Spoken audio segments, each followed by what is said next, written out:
eicol. Addio! Covai mio povero Luigi? Sembra tutto bigiardo. Henriette, t'hai déjà demandé de pas m'appeler ma pauvre Louise. Ahimè pas. Scei de prenei mio pito figlio all'eicol. Endum? Ne scei tutto dai virado. Perché? Qu'ei pu porier, qu'ei vengu tout moderne. Te rappelles la cour de récréation? Sicuro. L'eicolo era bâtito sull'ancien cimitero. La oscia sortiva pendant l'hiver. Abbiamo collectato che fa uno scheletro presque completo. Mancava un malo gavogno. Qu'ei pu porier. En goudronna, cimenta, pintura, lo guiachou en de la bicicletta, de la trottinette et del petit tractor perzuga. Che bello pas mau. Qu'ei pu porier, qu'ei tout moderne. Remembra le fourné che foglio l'uma le moti en riba? Sicuro. E tutto il mondo portava leur bus.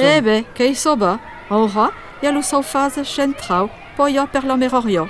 Faut être des chantèmes. Qu'ei pu porier. Te rappelles come fagion per minza all'eicol? Sicuro. Chacun portava il suo gamello e l'hiver podiamo lei sora sul fourné.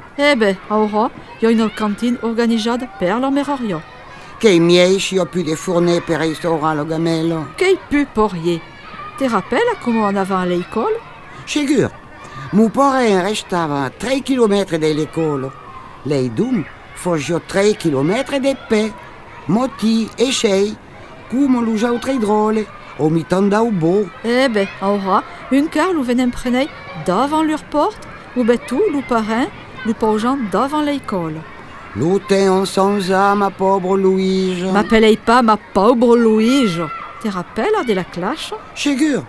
De la fenêtre loin dal plancier, per fi che peut s'empavere de fort, dal bon su de buoi che facevo mau o tiu e o leicina, lo taulo en l'encrier. E lo tableo che s'arranclava en la greda nuova? Quoi sans ça?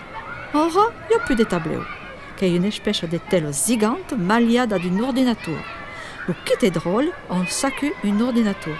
On a usciti e della tavola che può adattare a leur anatomia, d'un meuble ergonomique che s'appelle.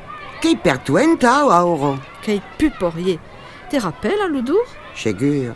Che sentio l'encro, lo scero e l'umidità. Te parle dell'odore au fond de la cour. De scei ero pinca da usciulei a ipera l'opitomili. Che sentia o sabridù, che sentia a boom. On planta da sabridù din lo cour? Non, ero devant le nouveau commun. Quoi sans ça, ma pauvre Henriette? Quoi sans ça?